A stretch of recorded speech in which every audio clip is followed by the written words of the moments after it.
లూకా సువార్త 17వ అధ్యాయము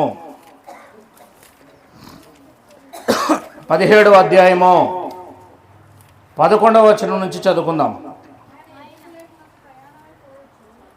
ఆయన యెరూషలేమునకు ప్రయాణమైపోవచ్చు సమరయ గలిలయల మధ్యన వెళ్ళుచుండగా ఆయన ఒక గ్రామంలోనికి వెళ్ళుచుండగా 10 మంది కుష్ఠి రోగులు ఆయనకు ఎదురుగా వచ్చి దూరమున నిలిచి, యేసు ప్రభువా, మమ్ము కరుణించుమని కేకలు వేసిరి.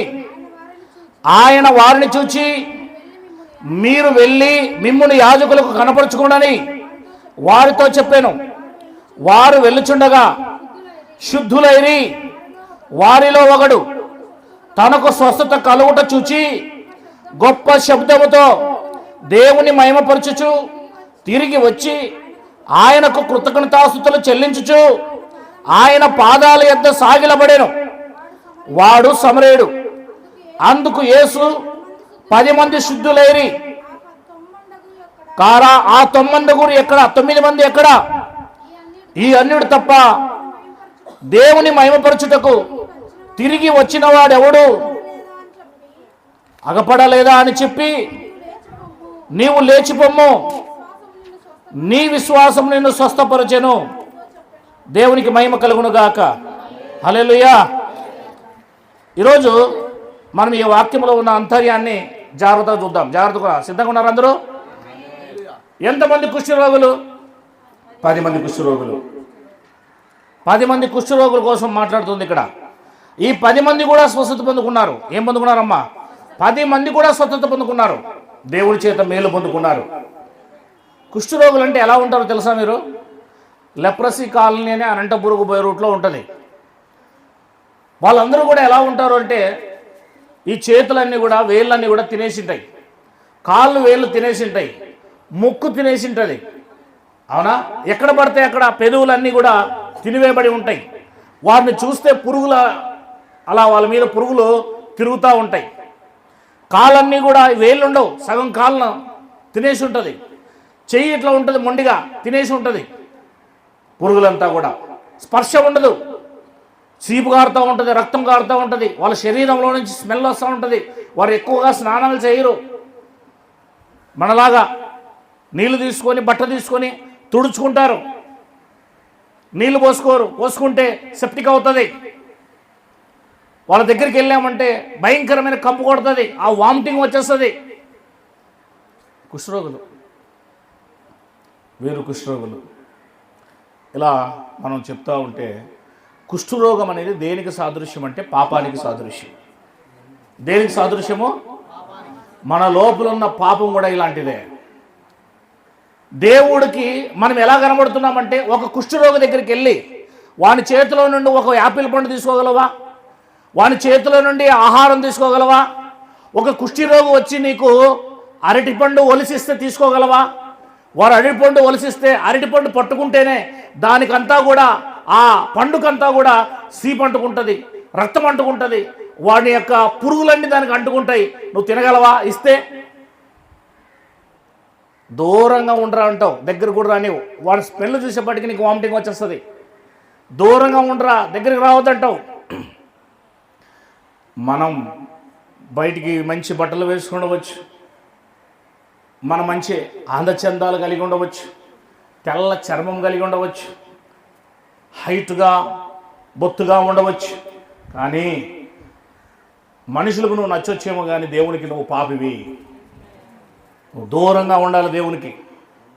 ఎక్కడున్నాలా? దూరంగా ఉన్నావు. పాపాన్ని బట్టి మనం చాలా దూరంగా ఉన్నాం. కుష్ఠరోగం అనేది అది హృదయానికి సంబంధించింది, హృదయ సంబంధమైన కుష్ఠరోగం. కనుక శరీరానికి కుష్ఠరోగం ఉంటే మనుషులు దగ్గరికి రానియరు, మనుషులు అతని చేతుల నుంచి ఏది తీసుకోరు, మనుషులు అతన్ని స్మెల్కి తట్టుకోలేరు. అందుకే కుష్ఠరోగులకే సపరేట్గా కాలనీలు ఉంటాయి. Leprosy colony. ఏం కాలనీ? అనంతపూర్కి ఒక 10-15 కిలోమీటర్ల లాంగ్లో, బహుశా 10 కిలోమీటర్లు అనుకుందాం, 10 కిలోమీటర్ల దూరంలో ఆర్డిటి వాళ్ళ కోసమై లెప్రసీ కాలనీ, కుష్ఠరోగులు ఉండే ఒక కాలనీని ఏర్పాటు చేశారు. ఇంకెవరు ఉండరు అక్కడ. మిగిలిన వాళ్ళు ఉంటే వాళ్ళకి అంటువ్యాధి, అది ఆ స్మెల్కి తట్టుకోలేరు. ఆలోచన చేయండి ఒకసారి. వారిని సపరేట్ చేసేసింది, మనుషులే సపరేట్ చేసి వాళ్ళు ఒక కాలనీలో ఉండాలి, దూరంగా ఉండాలి, కుష్ఠరోగులంతా దూరంగా ఉండాలి. మరి అలాంటప్పుడు పాపివైన నీవు నేను ఎంత దూరం ఉన్నామో దేవుడికి గమనించేశారు.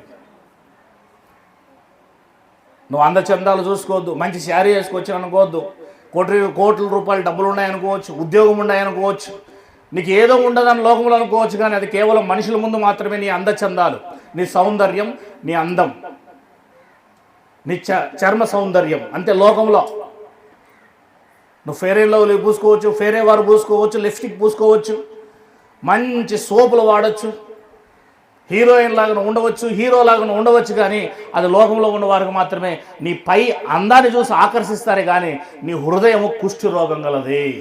నువ్వు కుష్టి రోగం కలిగింది, పాపివి కనుక దేవునికి నువ్వు కుష్టి రోగం గలవాడివి.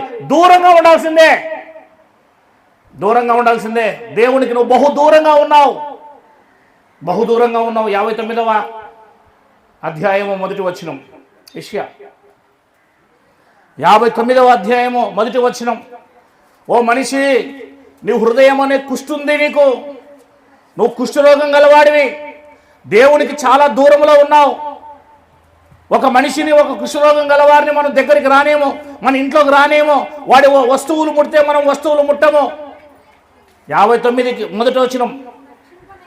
రక్షింపనేరక ఉండునట్లు దేవుని హస్తము కొరచగా లేదు, విననేరక ఉండునట్లు ఆయన చెవులకేమి మందము లేదు. ఆయనకేమి చెవులు లేదు. మీ పాపములు, దోషము అంటే పాపము, పర్యాయ పదాలు అవన్నీ. మీ దోషములు మీకును మీ దేవునికి మధ్యలో అడ్డంగా వచ్చాయి, గోడ కట్టాయి. మీ పాపములు ఆయన ముఖము ఎదుట మిమ్ములను ఆయన ముఖాన్ని మరుగుపరిచాయి కనుక దేవుడు ఆలకించడం లేదు. పాపులం మనం ఏమై ఉన్నాయి. ఓ మనిషి, నువ్వు అందచందాలు కలిగి ఉండవచ్చు అని చెప్పాను కదా, నువ్వు ఆస్తి కలిగి ఉండవచ్చు అని చెప్పాను కదా, పొలం కలిగి ఉండవచ్చు అని చెప్పాను కదా, నువ్వు దర్బారుగా 70-80 సంవత్సరాలు భూమి మీద పేరు కలిగి ఉండవచ్చు, మీసాల మీద నిమ్మకాయలు నిలబడవచ్చు, లక్షలాది రూపాయలు విసరవచ్చు, నీ దగ్గర ఎంతైనా ఉండవచ్చు, ఏమైనా ఉండవచ్చు, కోటలు కట్టిండవచ్చు, రాజు ఉండవచ్చు, ధనకుడు ఉండవచ్చు, శాస్త్రవేత్త ఉండవచ్చు, ఎవరైనా ఉండవచ్చు, ఎమ్మెల్యే ఉండొచ్చు, ఎంపీ ఉండొచ్చు, మంత్రి ఉండొచ్చు, సీఎం ఉండొచ్చు, ఇంకా చెప్పాలంటే ప్రధానమంత్రి ఉండొచ్చు, రాష్ట్రాధిపతి, నువ్వు రాష్ట్రపతి అయి ఉండవచ్చు. కానీ మనిషి దృష్టిలో మాత్రమే నువ్వు వెలుగలవాడివి, నువ్వు మనిషి దృష్టిలో మాత్రమే గొప్పవాడివి. కానీ దేవుడి దృష్టిలో ప్రతి మనిషి పాపి. బాహ్య సంబంధమైన కుష్ఠరోగం ఉన్నవాన్ని మనం ఏ రకంగా అయితే దగ్గరకు రాణించమో, ఆంతర్య సంబంధమైన కుష్ఠరోగం కలిగిన మనల్ని దేవుడు కూడా దగ్గరికి రానివ్వడం లేదు. గోడ వచ్చేసింది అడ్డం. మీ దోషములు మీకును దేవునికి మధ్యలో గోడగా వచ్చేసాయి. అందుకే మనం దేవుని దగ్గరికి వెళ్ళలేకపోతున్నాం. మన సకల ప్రయత్నాలు, నువ్వు ఎన్ని రకాల వస్త్రాలు వేసుకో, కాషాయ వస్త్రం వేసుకో, నలుపు వస్త్రం వేసుకో, తెలుపు వస్త్రం వేసుకో, ఎరుపు వస్త్రం వేసుకో, ఎన్ని రోజులు నిష్ఠగా అయినా బ్రతుకు, నీవు సొంతంగా నీ హృదయంలో ఉన్న పాపాన్ని పోగొట్టుకున్న జాలవు. రాత్రి వినాలి. నువ్వు ఎన్ని మతాలు వెళ్ళినా, ఎన్ని కార్యాలు చేసినా, ఎన్ని అన్నదానాలు చేసినా, ఎన్ని బలులు చేసినా, ఎన్ని చేసినా కూడా నీ హృదయంలో ఉన్న పాపాన్ని పోగొట్టుకుని జాలవు. 17:9 వచనం ఇర్మియా గ్రంథం. 17 ఇర్మియా గ్రంథం 9వ వచనం.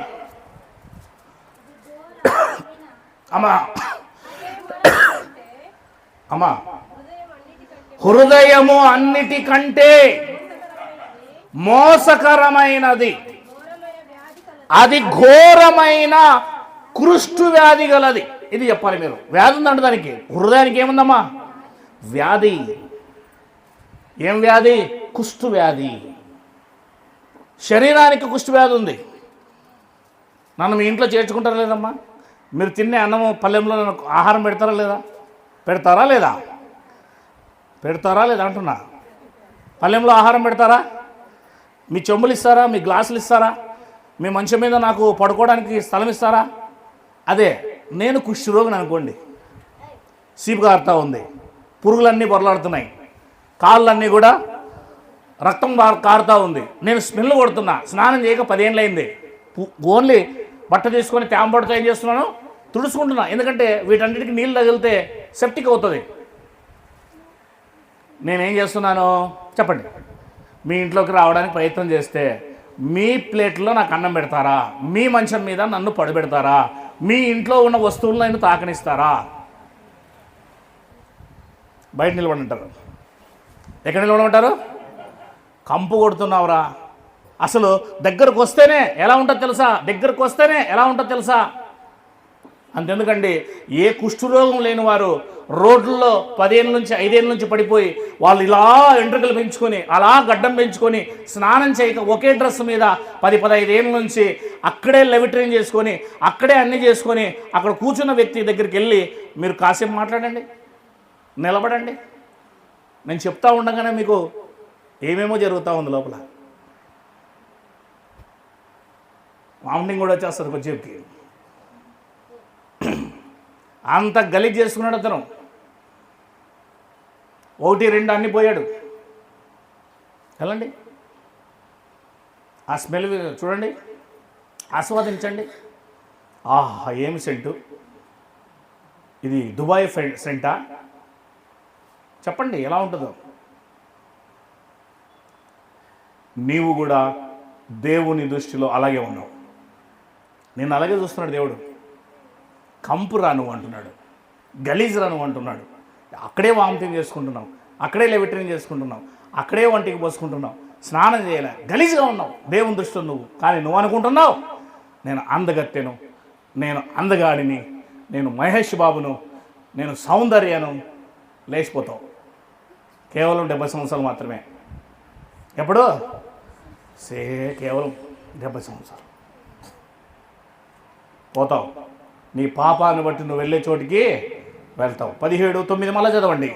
హృదయము అన్నిటికంటే మోసకరమైనది, అది ఘోరమైన వ్యాధి గలది. అబ్బా, ఎలాంటి వ్యాధి ఉందమ్మా దానికి? ఘోరమైన వ్యాధి. వ్యాధి ఏం వ్యాధి? పాపం అనే వ్యాధి. హృదయానికి ఏం వ్యాధి ఉంది? పాపం అనే ఘోరమైన వ్యాధి, ఘోరాతి ఘోరమైన వ్యాధి. మనము బయటికి ఎలా కనబడతాము? చాలా మంచిగా కనబడతాం. ఎలా కనబడతాం బాబు గారు అంట, స్టీఫెన్ గారు ఎలా కనబడతాము?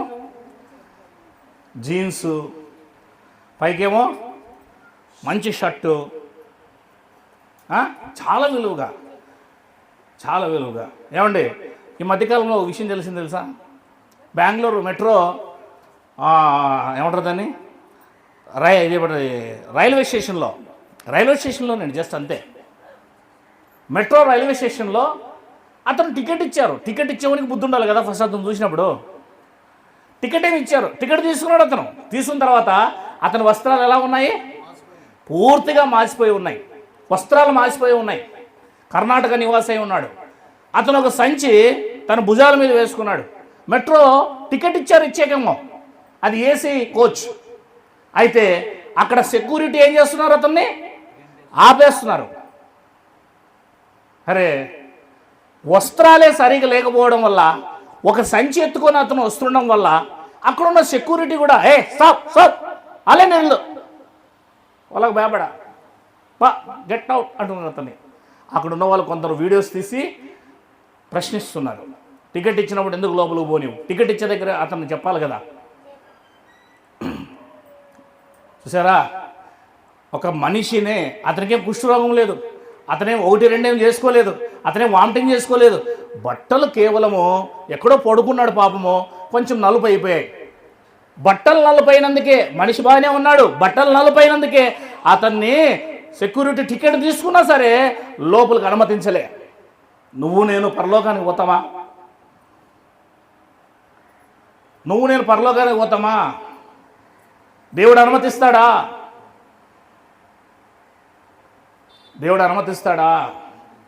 అనుమతించడు. ఆలోచన చేయండి. హృదయము బహుఘోరమైన వ్యాధి కలిగినది, దాన్ని గ్రహింపగలవాడు ఎవడు గ్రహించలేకపోతున్నాడు. నీ హృదయానికి వ్యాధి ఉంది, నువ్వు కుష్ఠరోగివి, నువ్వు పాపివి, ఆ పాపాన్ని బట్టి దేవుని దగ్గరికి వెళ్ళలేవు, దేవుని లోకానికి చెందలేవు, నువ్వు పాపం చేస్తున్నావు, లోపల పాపం పెట్టుకున్నావు. ప్రతి మనిషి కూడా కుష్ఠరోగి. బాహ్యంగా బాగుండొచ్చు, బాహ్యంగా నువ్వు ధనవంతుడై ఉండొచ్చు, బాహ్యంగా శరీరంలో నీకు ఏ లోపాలు లేకపోవచ్చు, నువ్వు మంచిగా ఉండవచ్చు, సెంట్లు కొట్టుకోవచ్చు, నువ్వు సీఎం అయి ఉండవచ్చు, ప్రధానమంత్రి అయి ఉండవచ్చు, కానీ ప్రతి మనిషి యొక్క హృదయం ఏమై ఉందంటే ఘోరమైన వ్యాధి కలిగి ఉంది. ఆ వ్యాధి ఏంటంటే భూమి మీద ఒక శరీరానికి కుష్ఠరోగం ఎలాంటిదో దాంతో పోల్చాడు. ఒక కుష్ఠరోగం చూసినప్పుడు నువ్వు ఎలా అసహించుకుంటావో అదే విధముగా దేవుడు నీ హృదయంలో ఉన్న ఆ యొక్క పాపాన్ని బట్టి, ఆ వ్యాధిని బట్టి ఛీ గెట్ అవుట్ అంటున్నాడు. ఆయన దూరంగా పోరా అంటున్నాడు. యెషయా గ్రంథం 1వ అధ్యాయం, దీన్ని అట్లా పట్టుకుని ఉండండి. యెషయా గ్రంథం 1వ అధ్యాయం 7వ వచనం చదవండి. దాన్ని అట్లే పట్టుకుని ఉండండి. యెషయా గ్రంథం 1వ అధ్యాయం 7వ వచనం. ఏమైందంటమ్మా? 6వ వచనం చదువుదాం. 6వ వచనం. అరికాలు మొదలుకొని తల వరకు, అరికాలు మొదలుకొని తల వరకు స్వస్థత కొంచెమైనా లేదు. అంటే ఏదో రోగం ఉంది. అరికాలు మొదలుకొని నడినెత్తు వరకు మనిషికి ఏముంది? రోగం ఉంది. ఇర్మియా అన్నాడు హృదయంలో మాత్రమే రోగం ఉంది అన్నాడు. యెషయా అంటున్నాడు అరికాలు మొదలుకొని మనిషికి నడినెత్తి వరకు నిలువెల్ల పాపపు రోగం ఉందంటున్నాడు. మనిషి నిలువెల్ల పాపి, నిలువెల్ల పాపి. పాముకు కూరలో ఉంటుంది, తలలో, తేలుకు తొండెములో కొండిలో ఉంటుంది, మనిషికి నిలువెల్లా ఉంటుంది. నిలువెల్లా పాపి, ప్రతి అవయవం పాపానికి లోబడుతుంది. అందుకే అంటున్నాడు ఇక్కడ అరికాలు మొదలుకొని తల వరకు స్వస్థత కొంచెమైనా లేదు. ఎక్కడ చూచినా గాయములు, దెబ్బలు, పచ్చి పుండ్లు, అవి పిండబడలేదు, కట్టబడలేదు, తైలంతో మెత్తన చేయబడలేదు అంటారు. దేవునికి మహిమ కలుగును గాక. ఇది శరీరానికి కాదు, ఆత్మకు చెప్తున్నాడు ఇక్కడ. ఆత్మ సంబంధమైన రోగం అవుతుంది. ఇది మనిషి గ్రహించాలి. అవి బోధించడమే క్రైస్తవుని యొక్క లక్షణం. ప్రతి మనిషి హృదయంలో ఒక రోగం కలిగి ఉన్నాడు. దాని అట్లా తోలురాబండి. అట్లా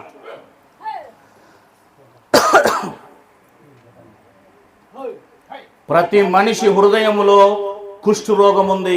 ఇప్పుడు మనిషిని ఎలా చూడాలో తెలుసా? ఎలా చూడాలి?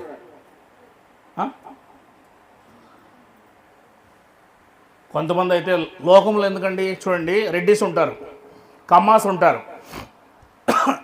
ఎస్సీలు ఉన్నారు, ఎస్టీలు ఉన్నారు. వీళ్ళు ఇంట్లోకి రానిస్తారా? ఏమైందమ్మా ఇంట్లోకి రానికపోవడానికి? ఏం తక్కువైంది చెప్పండి. ఇంట్లోకి రానికపోవడానికి ఏం తక్కువైంది మీకు? మనకేం తక్కువైంది చెప్పండి. వాళ్ళ ఇంట్లోకి ఎందుకు రానిరు మనల్ని? అక్కడ వరకే, గడపాట్ల వరకు కదా. వాళ్ళ ప్లేట్లు మనకి ఇవ్వరు, వాళ్ళ గ్లాసులో టీ ఇవ్వరు, వాళ్ళ వస్తువులు ఏముండవు. సంబలం ఉంటుంది చూడండి, వాడికి సపరేట్గా ఒక చెమ్ము ఉంటుంది, ఒక ప్లేట్ ఉంటుంది, వానికి ఒక గ్లాస్ ఉంటుంది. ఇట్లా పైనుంచి టీ పోస్తే కింద నుంచి పట్టుకోవాలా. అలా వంగేసి మరలా ఒక మనిషే ఇంకొక మనిషిని ఇంత నీచంగా చూస్తుంటే దేవుడు పాపి అయిన నిన్ను ఎంత నీచంగా చూస్తున్నాడో గమనించి ఒకసారి. ఈ రాత్రి నువ్వు అర్థం చేసుకోవాల్సిన విషయం అదే. ఆలోచించండి సోదరి సోదరులారా. మనిషి పాపి. ఆ పాపాన్ని బట్టి వచ్చే లక్షణాలు చాలా ఉంటాయి. అందుకే మనిషిలో పాపం ఉంది కనుక మనిషికి పంతం ఉంటుందండి. వినడు, లోబడడు. నేను పట్టుకున్న దానికే 3 కాళ్ళు అంటాడు, అంతే కదమ్మా. నేను పట్టుకున్న దానికే 3 కాళ్ళు అంటాం మనం. లోబడవండి. అహంకారం ఇది పోవాలి. వినయం కలిగిన వాడు అవ్వాలి మనిషి. ఎలా అవ్వాలి తెలుసా? యేసుప్రభువు వారు ఏం చేశారండి? వాళ్ళు తూ అన్నారు, ఉమ్మించుకున్నాడు, వెళ్ళిపోయాడు. వీళ్ళు తూ అన్నారు, ఉమ్మించుకున్నాడు, వెళ్ళిపోయాడు. నా దేవుడు చూస్తున్నాడు అన్నీ. ఎవరు చూస్తున్నారు? దేవుడు చూస్తున్నాడు. దేవునికి వదిలేయాలి, అన్ని దేవునికి వదిలేయాలి. ప్రతిదీ దేవునికి వదిలేయి. నువ్వు దేవుని మీద నమ్మకం కలిగిన దానివైతే, నువ్వు దేవుని మీద నమ్మకం గలవాడవైతే ఆ సజీవుడైన దేవుని వైపు చూడు. ఆ దేవుని మీద నీకు విశ్వాసం ఉంటే ఆయన మీద ఆధారపడు. ఏడ్చేదేదో ఆయన దగ్గర ఏడువో, ఆడగేదేదో ఆయన దగ్గర అడుగు. నిన్ను విజయవంతంగా నిలబెడతాడు ఆయన, గొప్ప చేసి నిలబెడతాడు. ఎవరి దగ్గర ఏడిస్తే ఏం లాభము? నా దగ్గర ఏడిస్తే ఏం లాభము? ఇంకోటి దగ్గర ఏడిస్తే ఏం లాభము? మీ అన్న దగ్గర ఏడిస్తే ఏం లాభము? మీ భర్త దగ్గర ఏడిస్తే లాభము? మీ భార్య దగ్గర ఏడిస్తే ఏం లాభము? ఎవ్వడు నిన్ను ఆర్చడు, చిడ్చడు. దేవుడు ఒక్కడే మాత్రమే చేయగలడు ఎప్పుడైనా. దేవునికి మహిమ కలుగును గాక. ఏడ్చేదో ఆయన దగ్గరికి పోయి ఏడ్చు, ఉపవాసం పడి ప్రార్థన చేయి, దేవుని ఏడ్చు. నిన్ను నిలబెట్టగల శక్తి గలవాడు ఆయన. నువ్వు విశ్వాసం అయితే నువ్వు ఎవరి మీద ఆధారపడాలంటే దేవుని మీద ఆధారపడాలి. ఈ ప్రపంచంలో అందరూ దేవుని మీద ఆధారపడాలి. లోకములో ఉన్న సకల జీవరాశులు దేవుని మీద ఆధారపడుతున్నాయి. దేవునికి మహిమ కలుగును గాక. మనం హంబుల్నెస్గా ఉండాలి, విధేయత చూపించే వారిగా ఉండాలి. ఏమన్నాడు ఇక్కడ? యెషయా గ్రంథము 1వ అధ్యాయం 6వ వచనం చదవండి మళ్ళీ ఒకసారి. అరికాలు మొదలుకొని తల వరకు స్వస్థత కొంచెమైనా లేదు. ఎక్కడ చూచినా గాయాలు, దెబ్బలు, పచ్చి పుండ్లు అంటండి. బా, అవి పిండబడలేదు, దానికి కట్టబడలేదు, దానికి మెడిసిన్ కూడా పెట్టబడలేదు. ఎలా ఉంటుందండి? భయంకరమైన పరిస్థితి కదా. అందుకే దేవుడు ఏమంటున్నాడు తెలుసా? రండి 11వ వచనం చదువుతున్నాం. యెహోవా సెలవిచ్చిన మాట ఇదే, విస్తారమైన మీ బలులు నాకేలా. ఏమంటున్నాడమ్మా దేవుడు? ఎందుకు మీ బలులో? మీరెందుకు తీసుకొస్తున్నారు నా దగ్గరికి బలులో? చెప్పండి, ఎందుకు తీసుకొస్తున్నారు నా దగ్గరికి బలులు? నాకు అవసరం లేదు. దహన బలులకు పొట్టేళ్లను, బాగుగా మేసిన దూడల క్రొవ్వును నాకు వెక్క సమాయను. కోడెల రక్తమందైనను, గొర్రె పిల్లల రక్తమందైనను, ఒక మేకపోతుల రక్తమందైనను నాకు ఇష్టం లేదు. ఇప్పుడు పాత నిబంధనలో వాటిని ఇచ్చేవారు, ఇప్పుడు అవి కాదు. ఇప్పుడు ఏంటి? స్తుతి, ఆరాధన, మనం పాడే పాటలు, మనం జీవాహ్ఫలం ఇస్తున్నాం కదా. కానీ మనం మారడం లేదు, కానీ మనం పాటలు పాడుతున్నాం. ఏం చేస్తున్నామమ్మా? మన జీవితాలు మారడంలే, కానీ వచ్చి మనం ఇక్కడ బలులు అర్పిస్తున్నాం. పాట పాడడం అంటే ఏంటి? స్తుతించడం అంటే ఏంటి? ఆరాధించడం అంటే ఏంటి? బలులు. నీ పెదవులతో పాటలు పాడుతున్నావు, నీ హృదయం దూరంగా ఉందన్నాడు యేసుక్రీస్తు వారు. హృదయం కావాలి దేవుడికి, నీ పెదవులు కాదు కావాల్సిన దేవుడికి. హృదయ అంతరాల నుంచి దేవుని నువ్వు స్తుతించాలి, హృదయంలో నుంచి స్తుతించాలి. హృదయం ఏమో ఘోరమైన పాపం చేస్తుంది, పెదవులేమో దేవుని స్తుతిస్తున్నాయి. ఎవరికి కావాలి? నీ మధురమైన పాటలు, నీ బాలసుబ్రహ్మణ్యం లాంటి గొప్ప గొప్ప మంచి గొంతు ఎవరికి కావాలి? ఈ మధ్యకాలంలో ఆయన పాట పాడుతూ బాలసుబ్రహ్మణ్యం గారి పాట పాడుతూ ఒక్కసారిగా కుంగిపోయాడు. ఆయన పాట పాడుతూ కుంగిపోయాడు, కిందికి పడిపోయాడు. బీపీ లో అయిపోయింది ఆయనకు ఒక్కసారిగా. ఎందుకు? అంత ప్రేమ అన్నమాట ఆయన అంటే. చివరి సమయంలో వస్తారనుకున్నాం, మీరు రాలేకపోయారు కదయ్యా అంటూ ఆయన మీద పాటుపడాడు. మన దేవుడు నీకోసం ప్రాణం పెట్టాడు, నీకోసం సమస్తమునిచ్చాడు, నీకోసం దిగి వచ్చాడు, నిన్ను పరలోకాన్ని చేర్చడానికి, మహాలోకమునకు తీసుకుపోవడానికి. మన చిన్న మైండ్ అండి ఇది, చిన్న మైండ్, దీనికి అర్థం కావడం లేదు. దీనికి అర్థం కావడం లేదు. అర్థం చేసుకో, నేను ఎంత గొప్పదానిగా, ఎంత గొప్పవాడిగా చేయాలనే ప్రయత్నం చేస్తున్నాడు. నువ్వు భూమి మీద చూస్తున్నావు, భూమి ఆశలు చూస్తున్నావు, భూమి మీదే ఆలోచిస్తున్నావు, భూ సంబంధమైన వాటినే నువ్వు కలిగి ఉంటున్నావు. తప్పది. ఎన్ని రోజులు ఏది నీతో రాదు. ఏదొస్తుందమ్మా? నువ్వు పెట్టుకున్న బంగారం వస్తుందా? చెప్పండి అమ్మా, నువ్వు పెట్టుకున్న బంగారం వస్తుందా? నువ్వు వేసుకున్న బట్టలు వస్తాయా? నువ్వు పూసుకున్న ఫెయిర్ అండ్ లవ్లీ వస్తుందా? నువ్వు వేసుకున్న చెప్పులు వస్తాయా? నీ అందచందాలు వస్తాయా? ఏమొస్తాయి చెప్పు? నీతో పాటు ఏమి రావు. కరెక్ట్గా 6 రోజుల తర్వాత నీ శవాన్ని మరలా తీసి చూస్తే కంపు కొడుతుంది. ఇక్కడ పోస్ట్ మాస్టర్ చేసేటప్పుడు మరలా తిరిగి ఏం చేశాడంటే, పూడ్చిన దాన్ని తీసి చూసేపటికి ఏం కొట్టిందట? కంపు. అంతే, నువ్వు కంపువు. నువ్వు ఏమో అనుకుంటున్నావు? కంపువు నువ్వు. నిన్ను నువ్వు ఎంత తక్కువగా చేసుకుంటావో అప్పుడు దేవుడు అంత ఎక్కువగా అర్థమవుతాడు. నేను ఎక్కువగా నువ్వు నేను అది, నేను ఇది, నేను అదే అనుకున్నావు అంటే దేవుడు అర్థం కాడు. నువ్వు మాత్రం నీకు అర్థమవుతావు అంతే. తర్వాత ఏమన్నాడు చూడండి 12వ వచనంలో, నా సన్నిధిని కనబడవల్లని మీరు వచ్చుచున్నారే చర్చికి. చర్చికి వస్తున్నారు కదా నా సన్నిధిలో కనబడాలని, నా ఆవరణములను త్రొక్కుటకు మిమ్మల్ని రమ్మని వాడేవాడు రా అంటున్నాడు ఇక్కడ దేవుడు. హృదయాలు మార్చుకోకుండా, మీ జీవితాలు మార్చుకోకుండా, మీ ప్రవర్తనలు మార్చుకోకుండా ఎవరా నా చర్చికి రమ్మంటున్నారు మీరు? మిమ్మల్ని ఎవరు మందిరానికి రమ్మనింది అంటున్నాడు దేవుడు. నేను అంటలేను ఇక్కడ, దేవుడు అంటున్నాడండి ఇశ్రాయేలుతో. అది మనతో చెప్తున్నాడు ఈరోజు. నా సన్నిధి కనబడాలని మీరు వచ్చుచున్నారే, నా ఆవరణములను త్రొక్కుటకు మిమ్మును రమ్మన్నవాడెవడు? అరికాలు మొదలుకొని నడినెత్తి వరకు వ్యాధి కలిగిన నీవు ఇంకా పాపములోని మునుగుతూ పాపములోని జీవిస్తూ ఎవర్రా నిన్ను రమ్మన్నారో? నా చర్చికి ఎవర్రా రమ్మన్నారో? నా మందిరానికి ఎవర్రా రమ్మన్నారో? నేను పిలిచాను నిన్ను అంటున్నాడు దేవుడు ఇక్కడ. ఆయన మనల్ని ఏం కోరుకుంటున్నాడంటే మనలో పరిశుద్ధత కోరుకుంటున్నాడు, మనలో పాపం లేని జీవితాన్ని కోరుకుంటున్నాడు. దేవునికి మహిమ కలుగును గాక. మీ నైవేద్యము వ్యర్థము, అది నాకు అసహ్యము. పుట్టించు ధూప అర్పణము దానికను తేకుడి. మీ అమావాస్యయు విశ్రాంతి దినమును సమాజపు కూట ప్రకటనను జరిగించుచున్నవి. పాపముల గుంపు కూడిన ఉత్సవములను నేను నోర్చును జాలను. అంటే వస్తున్న సంఘమంతా ఎవరట? ఏ గుంపంట? పాపుల గుంపంట. ఎంత భయమేలు తెలుసా మనకి మాటలు విన్నప్పుడు. వచ్చిన మొత్తం అంతా ఎవరంట? ఇక్కడికి ఎంతమంది వచ్చారు? 15 మంది వచ్చారు అనుకుందాం. ఉరవకొండకి ఎంతమంది వచ్చారు? 30 మంది వచ్చారు అనుకుందాం. వాళ్ళు ఏమంటున్నాడు దేవుడు తెలుసా? ఓ పాపపు గుంప అంటున్నాడు. ఏం గుంపు? పాపపు గుంపు కలుసుకుంటుంది ఇక్కడ. ఏం లాభం నాకు మీ వల్ల? హృదయంలో మార్పు లేని మీ వల్ల, మాటల్లో మార్పు లేని మీ వల్ల నాకేం లాభము? పాపపు గుంపు అంటున్నాడు ఆయన. అంటే పాపపు సంఘమా? నేను అంటలేనండి, దయచేసి నా మీదకి లేకండి. దేవుడు చెప్పిన మాటకి ప్రతినిధిగా నేనేం చేస్తున్నాను? చెప్తున్నాను. ఒకవేళ మనలో ఇలా ఉంటే సరి చేసుకోవడానికి మనము ప్రయత్నం చేద్దాం. ఇంకా ఏమంటున్నాడు కింద? మీ అమావాస్య ఉత్సవములను నియామక కాలములను నాకు హేయములు, అవి నాకు బాధాకరములు, వాటిని సహించలేక విసికి ఉన్నాను. మీ పాటలు, మీ కానుకలు, మీరు తెచ్చేవి, అబ్బాబాబా మీ నటన, వాటిని చూసి చూసి నాకు విసుకొచ్చేసిందిరా.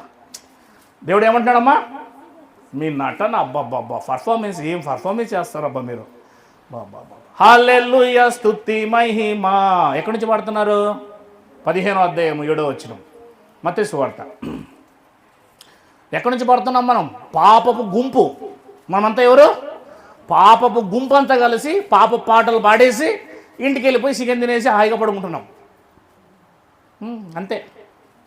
మార్పు లేదు, స్వస్థత లేదు, హృదయంలో మార్పు లేదు. హృదయంలో ఇంకా పాపపు తలంపులు, పాపపు ఆలోచనలు, పాపపు చూపులు, పాపపు వినకడి, పాప సంబంధమైన లోపలంతా రోగం పెట్టుకొని. చదవండి 7వ. ఇదేమి ఇది ఇష్టపడిపోతుంది, ఏమో అయ్యేకుంది ఇది. చదవండి 15:7. వేషధారులారా, ఈ ప్రజలు నన్ను పెదవులతో గణపరచుదురు గాని. అది అమ్మా, హృదయం లేదు. హృదయం దేవునికి ఇవ్వలేదు. ఏమిచ్చావు? భార్యాభర్తలు ఇద్దరు వివాహం చేసుకున్నారు. ఇద్దరు భార్యాభర్తలకు ఏమైంది చెప్పాలమ్మా? వివాహమైంది. కానీ ఈ స్త్రీకి బలవంతంగా చేశారు పెళ్ళి, ఇష్టం లేని పెళ్ళి. ఏం చేశారు? ఆ పాపకి ఇష్టం లేదు, కానీ వాళ్ళ నాన్న అమ్మ నువ్వు చేసుకోకపోతే మేము చచ్చిపోతాం, నువ్వు ఎంట్రీ బాటిల్ తీసుకొని తాగి చచ్చిపోతాం అన్నారు. కనుక బలవంతంగా ఏం చేసిందామే? తప్పదు, ఇంకా అమ్మ నాన్న చనిపోతారని ఏం చేసింది? చేసుకుంది. చేసుకున్న తర్వాత ఆడేమో సరిగా లేడు, ఆడి క్యారెక్టర్ సరిగా లేదు, ఆడు సరిగా లేడు, ఆమెకి ఏ రకంగా సూటబుల్ కాడు. ఇప్పుడు చెప్పండి, ఆమె శరీరముతో కేవలం సంసారం చేస్తుంది కానీ అతనితో హృదయం ఇస్తుందా? మనసు ఇస్తుందా? నేను చెప్పేది అర్థమవుతుందిలే మీకు. మనసు వస్తుందా? మనసిచ్చి మనసారా అతనితో సంసారం చేస్తుందా? మనసారా అతనితో ఉంటుందా? మీరు చెప్పింది అర్థమవుతుందో నేను చెప్పేది. ఎలా చేస్తుంది సంసారం చేసినా? ఇష్టము లేని పెళ్ళి ఎలా ఉంటుంది చెప్పండి మీరే. ఆమె ఎవరినో ప్రేమించింది, ఎవరో కావాలనుకుంటుంది, మనసు ఎక్కడ ఉంటుంది? శరీరం ఎక్కడుంటుంది? అది. నీ మనసు ఎక్కడుంది? ఇప్పుడు చదువు ఆ మాట 7వ వచనం. వేషధారులారా, నటించడంలో మీరు చిరంజీవికి మించిపోయినారు అంటున్నాడు మనల్ని. నటించడంలో మీరు చిరంజీవి గారికి మించిపోయినారు మీరు అంటున్నాడు మనల్ని. వేషధారులారా, నటించువారులారా, ఈ ప్రజలు మనమే తమ పెదవులతో దేవుణ్ణి గణపరుస్తారు కానీ వారి హృదయము బహు దూరముగా ఉంది. చాలు చెప్పండి. నోటితో ఏం చేస్తున్నాం మనము? గుండె నిండా నువ్వే. ఏంటమ్మా ఏమంటున్నాం మనము? గుండె నిండా నువ్వే. గుండె నిండానా? నోటితో పాడుతున్నావు అంతే. గుండె నిండా నువ్వు అయితే 9:30కు ఎందుకు రావు? గుండె నిండా నువ్వైతే స్వార్థ ఎందుకు ప్రకటించవు? గుండె నిండా నువ్వైతే దేవుని కోసం ఎందుకు బ్రతకవు? గుండె నిండా నువ్వైతే ఎందుకు రక్షణ అందరికి ఇవ్వడం లేదు? ఎందుకు స్వార్థ చెప్పి అనేకులు తీసుకురావడం లేదు? గుండె నిండా నువ్వైతే ఏది దేవుని కార్యాలు, దేవుని పని చూసే విధానం. ఒక వ్యక్తి నిజంగా భర్తను ప్రేమిస్తుండంటే ఆమె ఎట్లుంటుందండి? కాఫీ ట్యాప్ అనగానే ఎగురుకుంటూ తీసుకొస్తుంది. అదే ప్రేమించలేదంటే చేసుకోమంటుంది. అర్థమయ్యేదా? ఇప్పుడు దేవుని నువ్వేమంటున్నావు? దేవుని నువ్వేమంటున్నావు? మేము పెదవులతో మాత్రమే నిన్ను స్తుతిస్తాం. ఏం చేస్తాము? పెదవులతో మాత్రమే నిన్ను స్తుతిస్తాం. మేము పాపపు గుంపు, హృదయం ఘోరమైన వ్యాధి కలిగింది, అది అలాగే ఉంటుంది. మేము కుష్ఠరోగులం, మేము కుష్ఠరోగం కలిగి వస్తాం నీ దగ్గరికి అంతే. నీవు కేవలం మమ్మల్ని ఏమనకూడదు. ఏమన్నా అంటే మళ్ళా జాగ్రత్త, నీ ఇష్టం, మేము రాకుండా పోతాం నీ దగ్గరికి. ఒరిగేది ఏమన్నా ఉందండి ఆయనకి? అమ్మ ఒరిగేది ఏమన్నా ఉందా? దేవునికి ఏమన్నా నష్టమా? దేవుడు మన హస్తములతో సేవింపబడువాడు అని ఉందా బైబిల్లో? ఆయనకు అవసరం లేదని ఉందా? నీ హస్తముల నుండి, నీ నుండి ఏది దేవుడు కోరుకోడో ఆయనకు వెంటికి కూడా నష్టం లేదండి. నువ్వు వచ్చినా రాకపోయినా, నువ్వు బ్రతికినా బ్రతకపోయినా చెప్పమన్నాడు. మారితే మారు, పరలోకం రా అన్నాడు అంతే. ఆయనకు వెంటికి కూడా నష్టం లేదు. తెలుసా? నాకు అవసరమే లేదన్నాడు. నువ్వేమన్నా ఇస్తావా ఆయనకు? నువ్వు ఆయన అబ్బా ఆకలి కొంటున్నాడండి మా దేవుడు అని నువ్వేమన్నా ఆకలి తీరుస్తావా? ఆయన నిన్ను సేవించి నిన్ను పోషించేవాడు. నువ్వు ఆయన ఏమైనా పోషించగలవా? అస్సలు. మారితే నీకు లాభం, మారకపోతే నీకు నష్టం అంతే. ఇక్కడ ఎవరికి నష్టమో ఎవరికి లాభమో మనకే, నాకని చెప్పండి. దేవునికి మహిమ కలుగును గాక. హల్లెలూయా. మారితే నువ్వు పరలోకానికి పోయి దేవునితో ఉంటావు, మారకపోతే నువ్వు నరకానికి పోయి దేవుని వదిలేసుకుంటావు అంతే, వేరేం లేదు. శాశ్వత కాలం నిత్యము ఆ ధనవంతుడు కాలినట్లుగా ఆ 2వ మరణంలో అగ్నిగుండములో యుగములో కాలుతావు. యుగములో సచ్చావంటే పోతావు అంతే. ఇంకా శాశ్వత కాలం నరకానికి. ఎవడు దానికి పరిష్కారం? దేవుడు చెప్పాడు. నేను చెప్పారు కదరా బ్రతికినప్పుడు అని చెప్పాడు అంతే. ఆయన ఇంకేం చేసుకోలేవు. ధనవంతుడితో అదేగా చెప్పాడు. భూమి మీద ఉన్నప్పుడు ఇనలేదు నువ్వు, నీ ఇష్టం వచ్చినట్టు బతికావు. ఇప్పుడు ఏం చేస్తున్నావు? మళ్ళీ భూమి మీదకి పోవాలంటే ఈయన రక్షణ కావాలంటే, నాకు నీళ్ళు కావాలంటే ఇక్కడ అడుగుతున్నాడు ఏంటి? నేను ఎట్లా నరకానికి వచ్చాను, నా తమ్ముళ్ళైనా కనీసము రక్షణలోకి వచ్చేటది ఎదుగో చెప్తున్నాను చూడు. నీ తమ్ముళ్ళకి వాక్యం విను, బ్రతుకున్నప్పుడే విను, బ్రతుకున్నప్పుడే మారు. నీ పంతం వదులుకో, నీ మొండితనం వదులుకో, నీ మూర్ఖత్వం వదులుకో, నీ బుద్ధిహీనతను వదులుకో, దేవుని వైపు తిరుగు, నీ హృదయాన్ని మార్చుకో, హంబుల్నెస్గా విధేయత చూపించు, దేవుని వైపు తిరిగి దేవుని పాదాల దగ్గరకు వచ్చి పడు. నీ హృదయంలో ఉన్న పాపపు స్వభావాన్ని అంతా తీసేసుకో. ఆయనను క్షమించడానికి సిద్ధమై ఉన్నాడు. నువ్వు నేను నిన్ను ఆరాధించును, నీ దగ్గర నేను రాను, నిన్ను మహిమపరచును, నేను గణపరచును, ఏం ఒరిగేదేం లేదు ఆయనకో. నువ్వు కాకపోతే ఇంకోడు. దేవునికి మహిమ కలుగును గాక. హల్లెలూయా, హల్లెలూయా. ఒక పనోడు ఉంటాడు ఒక షావుకారు దగ్గర. నేను రాను, నేను చేయను అన్నాడు అనుకో, నువ్వు కాకపోతే ఇంకోటి అంటాడు అంతే కదా. ఇంకోటి పెట్టుకుంటా, నీకంటే 10,000 రూపాయలు ఎక్కువ ఇచ్చి ఇంకోటి పెట్టుకుంటా అంతే. దేవుడు కూడా ఆఫ్టర్ ఆల్ వీడు చెప్పినప్పుడు, ఒక సావుకారే చెప్పినప్పుడు ఆ మాట, ఒక యజమాని చెప్పినప్పుడు ఆ మాట, నువ్వు కాకపోతే ఇంకోడు. దేవుడు కూడా అంతే. సౌలు కాకపోతే దావీదు అంతే. సౌలు కాకపోతే దావీదు. నేను రాజుని, నా ఇష్టం వచ్చినట్టు బతకొచ్చు, నాకేం భయం లేదనుకున్నాడు సౌలు. నువ్వు కాకపోతే ఇంకోడు. అది దేవుడిచ్చం. నువ్వు కాకపోతే ఇంకోటి అంతే. కానీ నువ్వేదో చేసావని చెప్పేసి నువ్వు అనుకోవడం పొరపాటు. పాపపు గుంపులో ఉండి మనం నోటితో ఆరాధించే వాళ్ళకి కాకుండా హృదయంతో దేవుని ఆరాధించే వాళ్ళగా ఉండాలి. రండి, యెషయా గ్రంథం 1వ అధ్యాయం ఏం చెప్తున్నాడు? 14 వచనం చదివాం ఇందాక మనము. విసికి ఉన్నాను. 15, మీరు మీ చేతులు చాపునప్పుడు ప్రార్థన చేసి మిమ్మును చూడక నా కన్నులు కప్పుకొందును. మీరు బహుగా ప్రార్థన చేసినా నేను వినను. మీ చేతులు రక్తముతో నిండి ఉన్నవి. మీరు మిమ్మును కడుక్కొనుడి, శుద్ధి చేసుకొనుడి. మీ దుష్క్రియలు నాకు కనబడకుండా వాటిని తొలగింపుడి. కీడు చేయటం మానుడి, మేలు చెయ్యి నేర్చుకొనుడి. న్యాయం జాగ్రత్తగా విచారించుడి. హింసింపబడు వారిని విడిపించుడి. తండ్రి లేని వారికి న్యాయం తీర్చుడి. విధవరాలి పక్షాన వాదించుడి. యెహోవా ఈ మాట సెలవిచ్చుచున్నాడు, రండి మన వివాదం తీర్చుకుందాము. మీ పాపములు రక్తం వలె ఎర్రనివైనను అవి మహిమ వలె హిమము వలె తెల్లరబడును. కెంపు వలె ఎర్రనవైనను అవి గొర్రెబొచ్చు వలె తెల్లవగును.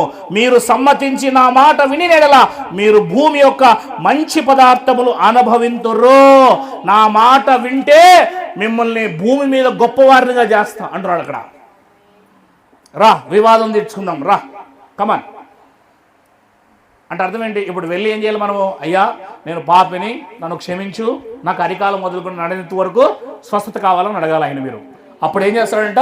భూమి మీద నీకు సకల ఆశీర్వాదాలు ఇస్తాడు. పరలోక సంబంధమైన సకల ఆశీర్వాదాలు కూడా నీకు ఇస్తాడు. కనుక కుష్ఠరోగము, అక్కడికి వద్దాం. ఎక్కడికి వద్దాం? 10 మంది కుష్ఠరోగులు వచ్చారు. ఎంతమంది వచ్చారు అమ్మా? ఎంతమంది వచ్చారు? 10 మంది వచ్చారండి. ఏం చేశారో చూడండి. 17వ అధ్యాయము 11వ వచనం. అమ్మ, యేసు ప్రభు ఈ భూమి మీద బ్రతికున్నప్పుడు 10 మంది కుష్ఠరోగులు యేసయ్య ఎక్కడున్నాడో అక్కడికి వచ్చారండి. ఆయన యెరూషలేమునకు ప్రయాణమైపోవచ్చు. సమరయ గలిలియా మధ్యగా వెళ్ళుచుండెను. ఆయన ఒక గ్రామములోనికి వెళ్ళుచుండగా 10 మంది కుష్ఠరోగులు ఆయనకు ఎదురుగా వచ్చి, అది ఆ మాట మీరు ఇంపార్టెంట్. ఎక్కడ నిలబడ్డారు? ఎందుకు దగ్గర రాలేదు? కుష్ఠరోగులు ఎందుకమ్మా దూరంగా నిలబడ్డారు, దగ్గరికి ఎందుకు రాలేదు? కుష్ఠరోగి దగ్గర రాకూడదు. కుష్ఠరోగి యేసు ప్రభుకి ఇంత దూరంలో నిలబడ్డారు అంటే, పాపి అయిన కుష్ఠరోగి మనం యేసు ప్రభుకి ఎంత దూరంలో ఉన్నామో ఆలోచించాలి. పాపి నిన్ను ఎంత దూరంలో నిలబెడుతుంది చూడు, అంత దూరంలో నిలబెడుతుంది నిన్ను. పాపం అనేది నిన్ను అంత దూరంలో నిలబెడుతుంది చూడు. దేవుడికి దూరంగా నిలబడ్డారంటండి. ఆయన ఎక్కడ అక్కడుంటే ఇక్కడ దూరంగా నిలబడ్డారు. గొప్ప గొప్ప కలెక్టర్లు, ఆఫీసర్స్ ఉన్నప్పుడు చివరి క్యాడర్లో ఉంటారు కదా కొంతమంది అటెండర్స్, లేకపోతే మామూలు మజ్దూర్లు, వీళ్ళు ఉంటారు కదా. వాళ్ళు కలెక్టర్ దగ్గరకు పోయి ఇట్లా ఆనుకొని నిలబడతారేంటి? అమ్మ నిలబడతారా? ఆయన అక్కడ ఉంటే sir sir sir okay sir ఇట్లా ఎన్నికెనికిపోతుంటారు. సార్ సార్ సార్ ఎందుకు? క్యాడర్ ఆయన క్యాడర్ నంబర్ 1 క్యాడర్. వీరి క్యాడర్ 3rd 4th క్యాడర్. ఎక్కడెక్కడో నిలబడతారు, దూరంగా నిలబడతారు. సార్లకి దూరంగా నిలబడతారు. క్యాడర్ ఇక్కడేంటి? పాపం అనే క్యాడర్. ఏ క్యాడర్ ఇది? పాపం దూరంగా నిలబడ్డారు వీళ్ళు. ఎక్కడ నిలబడ్డారండి? కుష్ఠరోగులు ఎక్కడ నిలబడ్డారమ్మా? దూరంగా నిలబడ్డారు. ఇక్కడ మీకు ఒక విషయం చెప్పాలి. కుష్ఠరోగము పాపానికి గుర్తు అని గమనించండి. ఇప్పుడు ఇది చదువుతున్నప్పుడు మీరు ఆత్మీయంగా కూడా ఆలోచన చేయాలి. రెండవది, వీరు బంధువులకు దూరం అవుతారు. కుష్ఠరోగం ఉన్నవాడిని బంధువులకు కలపరు, బంధువులకు రారు. వాళ్ళు కుటుంబంలో కూడా ఉండరు, వీళ్ళు ఇంట్లో కూడా ఉండరు. వీరికి సపరేట్ ఒక ప్రాంతం ఉంటుంది, ఒక ప్లేస్ ఉంటుంది. ఇశ్రాయేలులో వీళ్ళు ఏం చేస్తారు తెలుసా? ఊరికి బయట పాలెం ఉంటుంది, క్యాంప్ ఉంటుంది ఒకటి. అక్కడ మాత్రమే వీళ్ళు ఉండాలి కుష్ఠరోగులు. వాళ్ళ తల్లిదండ్రులు కానీ, భార్య కానీ, పిల్లలు కానీ ఇంకెవ్వరు కూడా వీళ్ళతో కలవరు. కుష్ఠరోగం ముందే నిర్ధారణ అయితే అతను తీసుకుపోయి ఊరు బయట ఒక క్యాంప్ ఉంటుంది, సపరేట్గా సత్రం ఉంటుంది, అక్కడే ఉండాలి వీళ్ళు. ఇప్పుడు కుష్ఠరోగం వచ్చినాడు ఎవరెవరికి దూరం అవుతున్నారు? ఊరికి దూరం అవుతున్నాడు, బంధువులకు దూరం, రక్త సంబంధులకు దూరం అవుతున్నాడు, భార్యకు దూరం అవుతున్నాడు, భర్తకు దూరం అవుతున్నాడు, పిల్లలకు దూరం అవుతున్నాడు, లోకములో స్నేహితులకు దూరం అవుతున్నాడు. పూర్తిగా వాడు ఏ పనికి వెళ్ళడు, ఎక్కడికి వెళ్ళడు. వాడు పూర్తి ఎక్కడికి వెళ్తున్నాడు? పాలెం వెలపాట దూరం ఉండాలి వాడు, బయట. చూసారా, పాపం కుష్ఠరోగం ఎంత దూరం చేస్తుందో అందరినీ, పాపం కూడా ఇలాగే దూరం చేస్తుంది. నువ్వు ఎక్కడో ఉన్నావు, నీకు తెలియదు ఆ విషయం. నువ్వు ఎక్కడో ఉన్నావు పాపాన్ని బట్టి, నీకు తెలియదు ఆ విషయం. తర్వాత వారు కుష్ఠరోగం పోయేదాకా అక్కడే ఉండాలి. కుష్ఠరోగం బాగయ్యేదాకా సమాజం వెలుపలే, సమాజం వెలుపలే. ఇప్పుడు ఎస్సీ కాలనీలు ఎందుకంటే ఊరికి బయట ఉంటాయి. ఎప్పుడు అప్పట్లో ఏం చేశారంటే పెద్దలు, ఆవులు, ఎనుములు, ఎద్దులు ఇలాంటివన్నీ వీరు కోసి వాటిని చర్మము, మీరు చూసారా, చర్మం కొట్టేవాళ్ళు. అవి ఎక్కువగా చేస్తున్నారు, అవి వాసన వస్తాయి, స్మెల్ వస్తాయి అని చెప్పేసి నిదానంగా వీళ్ళు ఏం చేశారంటే అప్పట్లో మీరు దూరంగా బయటే ఉండి చేసుకోండిరా అని చెప్పేసి అలా పెద్దలు చెప్పారు. కలిసిమెలిసి ఉండేవాళ్ళు ఒకప్పుడు. సరే మీరు ఈ వృత్తిని ఎంచుకున్నారు కనుక మీరు చెప్పులు కుట్టే వృత్తి, లేకపోతే దాన్ని చర్మాన్ని ఆరేసే వృత్తి, లేకపోతే అవి చేసే వృత్తి కనుక కొంచెం అవి అందరికీ ఆటంకం అవుతుంది, మీరు వేరుగా ఉండి చేసుకోండి బయట అని చెప్పారు. ఆ ప్రకారమే బయటికి నెట్టేశారు. వీళ్ళని ఏం చేశారు? అట్లా బయటికి నెట్టేశారు. ఇక భవిష్యత్తులో మళ్ళీ కలవడానికి అవకాశాలు ఉంటాయి. ఎడ్యుకేషన్ బట్టి, చదువును బట్టి లోపలికి వెళ్ళిపోతారు, మళ్ళీ అందరూ కలుస్తారు.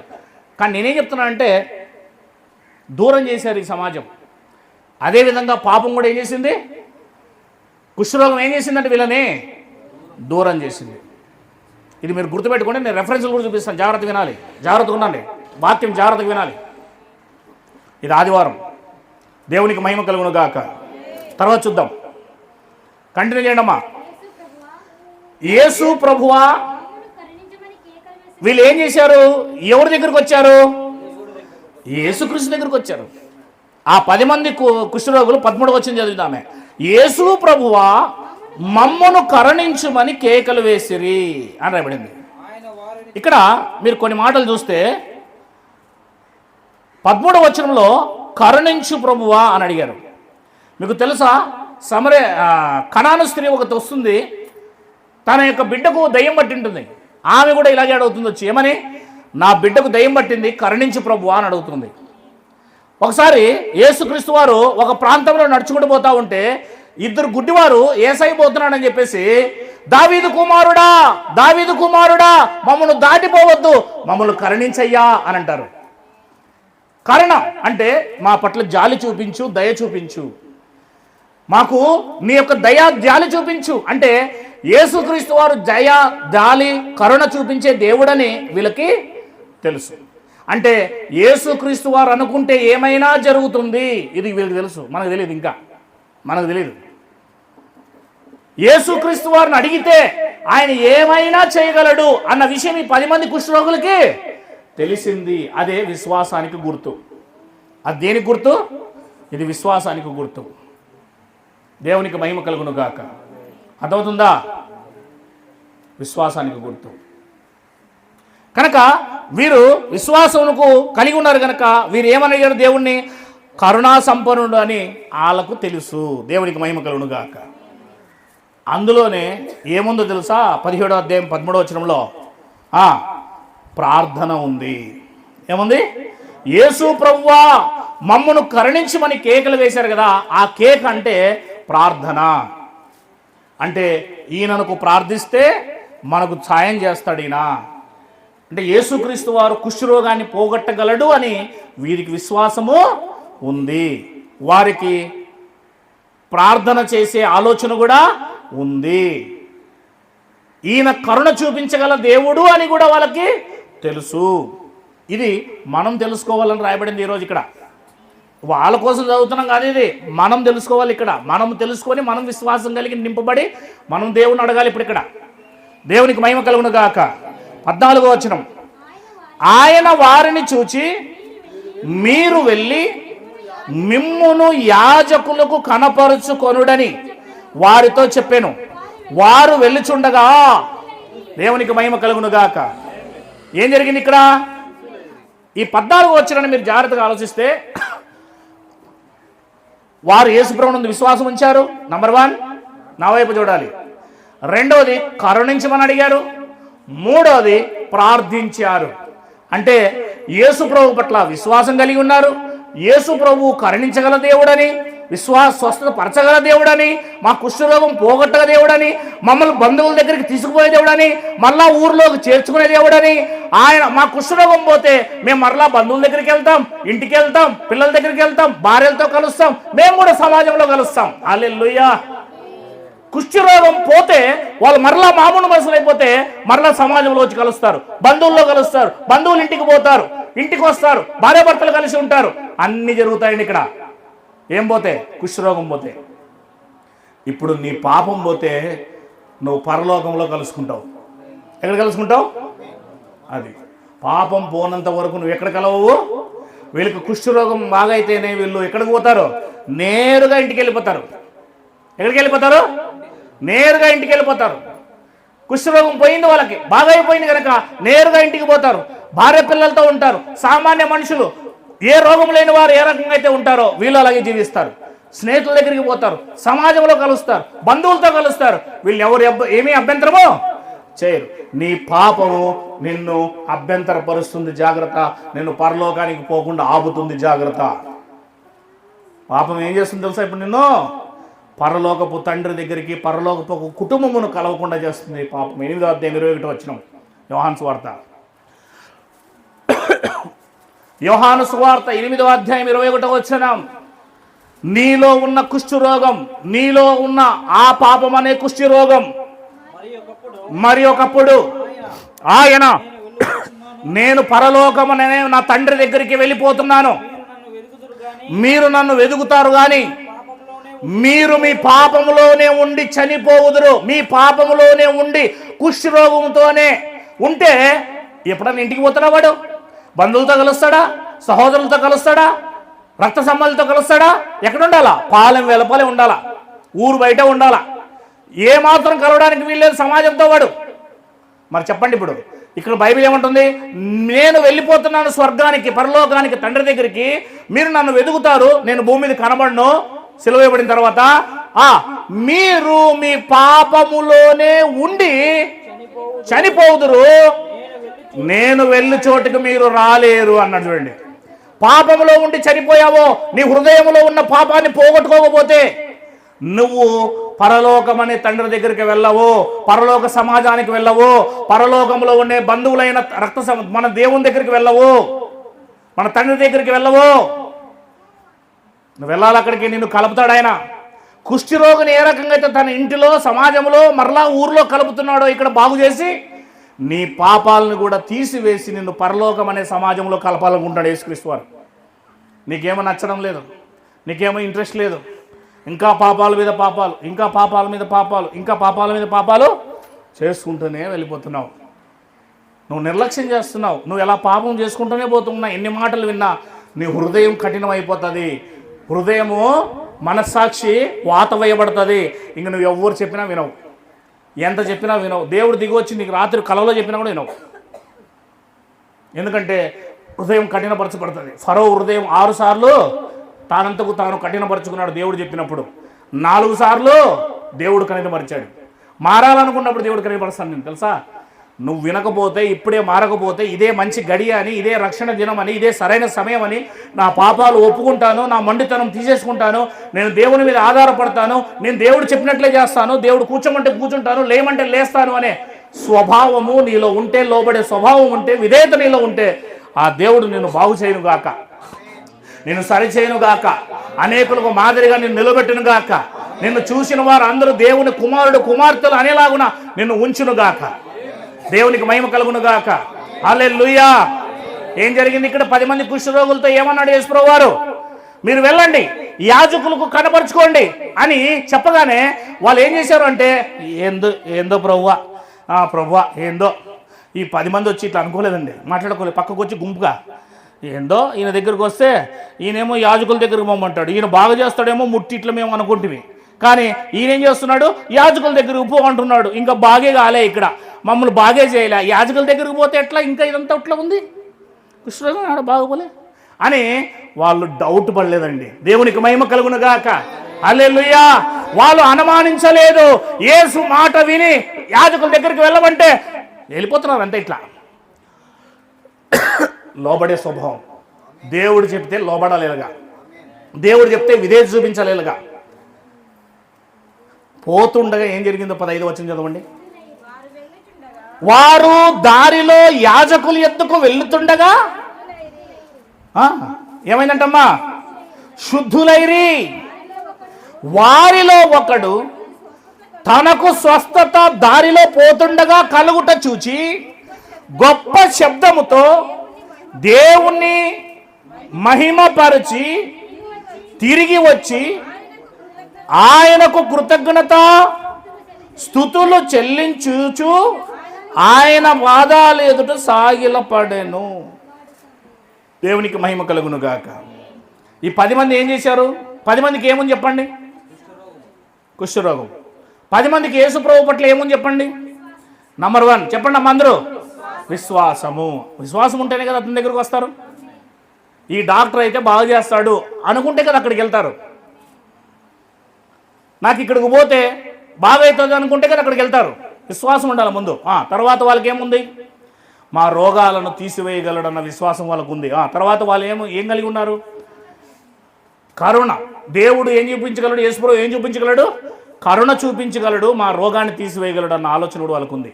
3వది, వారు ప్రార్థన చేశారు. ఏం చేశారు? యేసుప్రభు దగ్గర ప్రార్థన చేశారు. కేకలు వేశారంటే అర్థం ఏంటి? అయ్యా సహాయం చేయి అని అడిగారు. 4వది ఏం జరిగింది? ఆయన వెళ్ళు అనగానే మీరు వెళ్ళండి, యాజకుల దగ్గరికి వెళ్ళండి అనగానే వాళ్ళు ఇంకా స్వస్థత పొందలేదు. 4గురికి ఇంకా రోగం బాగా కాలేదు. అయినా సరే ఆయన మాటను బట్టి యాజకుల వైపు తిరిగి ఎట్లా పోతున్నారు. పోతుండగా మధ్యలో ఏమైంది? అందరికీ బాగా అయిపోయింది. దేవునికి స్తోత్రం కలుగును గాక. హల్లెలూయా. ఆయన మాట విని విధేయత చూపించి లోబడి ఆయన మాటకు వాళ్ళు ఏమాత్రం అనుమానం పెట్టక వాళ్ళు యాజకుల దగ్గరికి వెళ్తా ఉండగానే మధ్యలోనే అందరికీ స్వస్థత అయిపోయింది. 10 మందికి రోగం పోయింది. ఇలా చూసుకున్నారు, కాళ్ళు చేతులు వాళ్ళందరూ చూసుకున్నారు. 10 మంది చూసుకున్నారు. అబ్బా దేవుడికి స్తోత్రం అనుకున్నారు. ఒకడేమో వెనక్కి తిరిగాడు, మిగతా 9 ఏమో యాజకుల దగ్గరికి వెళ్ళారు. దేవునికి మహిమ కలుగును గాక. ఇది నీకు విశ్వాసం ఉండొచ్చు, దేవుడు స్వస్థపరచగల కరుణామయుడు అని చెప్పేసి నీకు తెలియవచ్చు, నువ్వు ప్రార్థన చేయవచ్చు, నీ జీవితాల్లో అద్భుతాలు జరిగిండవచ్చు, కానీ స్వస్థత పొందుకొని ఉండవచ్చు, నువ్వు గొప్పగా ఆశీర్వదింపబడి ఉండవచ్చు దేవుని చేతిలో. కానీ నువ్వు చేయాల్సింది ఏంటంటే ఆయనకు కృతజ్ఞతలు చెల్లించాలి. ఆయన పాదాల దగ్గరికి రావాలి. ఎవడండి కృతజ్ఞతలు చెల్లిస్తున్నాడు? దేవునికి ఎవరు కృతజ్ఞతలు చెల్లిస్తున్నారు? ఈ 9 మంది కృతజ్ఞత చెప్పలేదు. అంటే వీళ్ళు విశ్వాసం గలవారే, దేవుడు స్వస్థపరచగల సమర్థుడని తెలుసు, దేవుడికి ప్రార్థన చేయాలని తెలుసు, దేవుని మాటకు లోబడతారు, దేవుని మాటకు విధేయత చూపిస్తారు, అన్నీ చేస్తారు. కానీ స్వస్థత చేసిన వాని గొప్పతనాన్ని అర్థం చేసుకునక కృతజ్ఞత లేనివారు. ఏం లేనివారు వీళ్ళు? అసలు కృతజ్ఞత లేని బ్రతుకులు వీళ్ళవి. ఇట్లా ఎంతమంది ఉంటారు అమ్మా? సంఘంలో ఎంతమంది ఉంటారు? కృతజ్ఞత లేని జీవితాలు. దేవుడు ఇచ్చాడు, కృతజ్ఞత లేదు మనకి. దేవుడు అద్భుతాలు చేశాడు మన జీవితంలో, కృతజ్ఞత లేదు మనకి. అయ్యా అని ఆయన పాదాల దగ్గర ఎవడైనా పడ్డాడా? ఆరాధన చేయమంటే ఎవడైనా ఆరాధన చేస్తున్నాడా? దేవుని స్తుతించమంటే ఎవడైనా స్తుతిస్తున్నాడా? ఆయన కృతజ్ఞత కలిగి ఏదైనా జీవితం కలిగి ఉన్నాం మనము? కృతజ్ఞత భావంతో ఏమైనా చేస్తున్నామా? లేదు. కృతజ్ఞత లేని జీవితాలు మనవి. ఆలోచన చేయండి మీరు ఒకసారి. 9 మంది అంటే మెజారిటీ పీపుల్ అనేవాళ్ళు విశ్వాసం కలిగి ఉంటారు, ప్రార్థన చేస్తారు, యేసుప్రభు స్వస్థతపరచగలవాడని తెలుసుకుంటారు, ఆయన మాటకు లోబడతారు, ఆయనకు విధేయత చూపిస్తారు, అన్నీ పొందుకుంటారు. టాటా బాయ్ నీతో మాకేం సంబంధం లేదు, మా ఇంటికి మేము పోతాం. పరిగెత్తుకుంటూ వెళ్ళిపోయారు 9 మంది. ఇంకెక్కడ అడ్రస్ లేదు. పోయినారు, యాజకులు చూపించుకున్నారు, ఇంటికి వెళ్ళిపోయినారు. డాడీ అని చెప్పేసి మా కొడుకు పరిగెత్తుకుంటూ వచ్చాడు. ఏమండి బాగున్నారా? ఇన్ని రోజులు కుష్ఠరోగం. ఆయన భార్య వచ్చింది, బంధువులు వచ్చారు, మిత్రులు వచ్చారు, కానీ వీడు మాత్రం ఎక్కడికి పోయాడు? అది యాజకుడు కాదు, నా భార్య భర్తలు కాదు, నా సమాజం కాదు, అన్నిటికంటే ముఖ్యం ఈయనే నన్ను స్వస్థపరిచాడు అంటే ఈయనకు నేను కృతజ్ఞత కలిగి బ్రతకాలి. నాకు ఇంత గొప్ప పాపము నుంచి నన్ను తీసేశాడు, పాపం తీసేశాడు నాలో.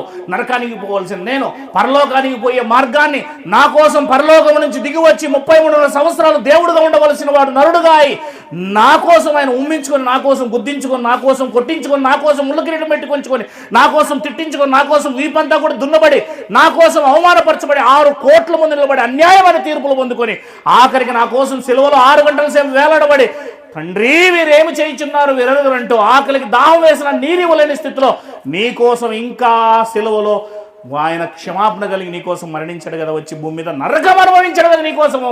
కృతజ్ఞత లేదా? కృతజ్ఞత లేదా? దేవుడే దిగువచ్చి ఇన్ని చేసినా నీ కృతజ్ఞత లేకపోతే, నీ నరకంలో కాకపోతే కృతజ్ఞత లేని వాడిని తీసుకుపోయి ఎక్కడ పడేలా? నరకంలో కాకపోతే నిన్ను ఎక్కడ పడేయాలి? ఇంకా న్యాయవంతుడా కాదా దేవుడు? కనబడుతుంది నీకు న్యాయవంతుడే. నేను నరకంలో కాకపోతే ఎక్కడ వేయాలని చెప్పి నిన్ను అని చెప్పగలిగే అంత భావం కూడా వస్తుంది అక్కడ. అంత చేసిన వారి కృతజ్ఞత కలిగి లేవు. నువ్వు కేవలం స్వస్థత పొందుకున్నందుకు కృతజ్ఞత కలిగి బతికారు వాళ్ళు. నీకోసం ప్రాణమే పెట్టాడు ఆయన, నీకోసం పరలోకపు వైభవాన్ని వదులుకొని వచ్చాడు ఆయన. ఇంత చేసిన దేవుణ్ణి నువ్వు కట్టె పుల్లలాగా, చీపురు పుల్లలాగా చూస్తున్నావు. బతుకుతున్నావు కదా, మూడు పూట్ల అన్నం లోపల పోతుంది కదా, బాగున్నావు కదా, నీకేమి ఇంక అడ్డం లేదు కదా, అన్ని రకాల బాగు చూస్తున్నాడు కదా, కాబట్టి నీకు ఏం అర్థం కావడం లేదు. అది తర్వాత అర్థమవుతుంది. ఆఫ్టర్ 70-80 సంవత్సరాలు పెద్ద కథ కాదమ్మా. ఈ రాత్రి అయిపోతే పగలు వస్తుంది, పగలు అయిపోతే రాత్రి వస్తుంది, రేపు 3 వస్తుంది, ఆ తర్వాత 4 వస్తుంది, ఆ తర్వాత 5 వస్తుంది. డేట్లు పోతూనే ఉంటాయి. 2013 బాయ్, 2023 బాయ్, 2024 వచ్చా. స్పీడ్గా వెళ్ళిపోతుంది. ఇది కూడా అప్పుడు 3 నెలల్లో ఉన్నాం మనం. అయిపోయా. ఇలాగే నీ 70 సంవత్సరాలు 80 సంవత్సరాలు అంతా కూడా అయిపోతుంది, సస్తావు. ఆ తర్వాత గుంపులో గోవిందా అని అగ్నిగుండంలో ఉంటావు. ఇప్పుడే సరి చేసుకో, ఇప్పుడే సరి చేసుకో. అప్పుడెప్పుడో కాదు, ఇప్పుడే సరి చేసుకో. ఈ రోజు నుంచే మార్గం సరళం చేసుకో. రేపేమి సంభవించినో నీకు తెలియదు, రేపేమి సంభవించినో నీకు తెలియదు. తెలిస్తే బాగుండే, తెలియదు. ఈరోజే నువ్వు సరి చేసుకో. ఈ రాత్రే నువ్వు దేవుని నందు ఆలోచన కలిగి ఉండు. రండి అదే 17వ అధ్యాయం.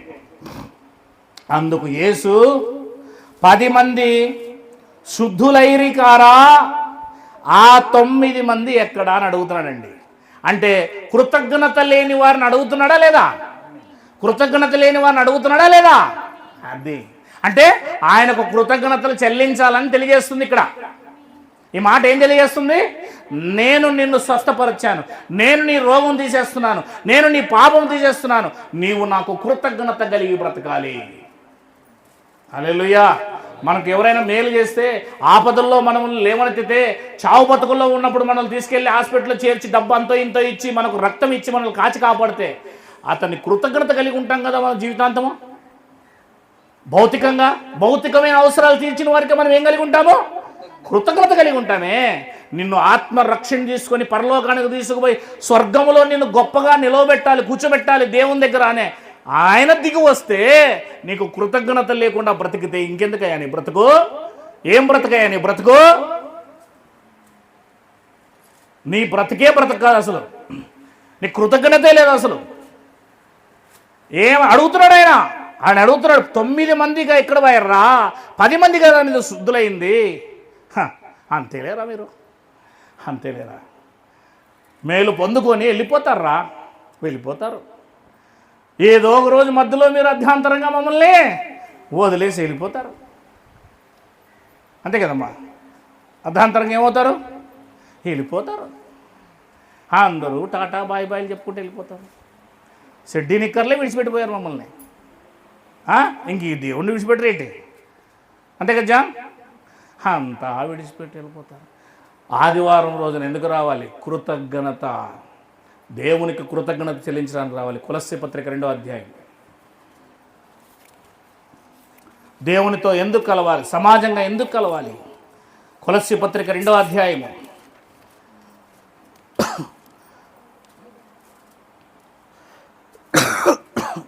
6వ వచనం. కావున మీరు ప్రభువైన యేసుక్రీస్తును అంగీకరించిన విధముగా ఆయన యందు వేరు పారిన వారై ఇంటి వలె కట్టబడుచు మీరు నేర్చుకొనిన ప్రకారముగా విశ్వాసము నందు స్థిరపరచబడుచు. విశ్వాసంలో ఏమవ్వాలి? స్థిరపరచబడు. నేర్చుకునే కొద్దీ స్థిరపరచబడాలి, నేర్చుకునే కొద్దీ స్థిరపరచబడాలి. మనం నేర్చుకునే కొద్దీ దిగజారిపోతున్నాం. నేర్చుకునే కొద్దీ దేవుని గురించి మీరు ఏమవ్వాలి? విశ్వాసములో స్థిరపడుచు కృతజ్ఞతాస్తుతులు చెల్లించుట యందు విస్తరించుచు ఆయన యందుండి నడుచుకొనుడి. దేవునికి మహిమ కలుగునుగాక. ఎంత దేవుని గురించి నేర్చుకున్నావో అంతగా దేవుని కోసం నువ్వు కృతజ్ఞత చెల్లించాలి. కృతజ్ఞత కలిగి ఉండాలి. కృతజ్ఞత భావం లేదు మనకి. దేవుడు మనకు మేలు చేస్తే కృతజ్ఞత భావం లేదు. కృతజ్ఞత భావం లేదు. మనకు మేలు చేసిన కృతజ్ఞత భావం లేదు. మనకి ఏం చేసినా కూడా మనకు కృతజ్ఞత భావమే లేదు. ఇక్కడ బైబిల్ ఏముంటుంది? నేర్చుకునే కొలది నువ్వు ఇంకా విశ్వాసంలో ఎదుగుతూ దేవునికి ఇంకెక్కువగా కృతజ్ఞతలు చెల్లించు అంటుంది. కృతజ్ఞత. తెస్సలోనికలు రాసిన పత్రిక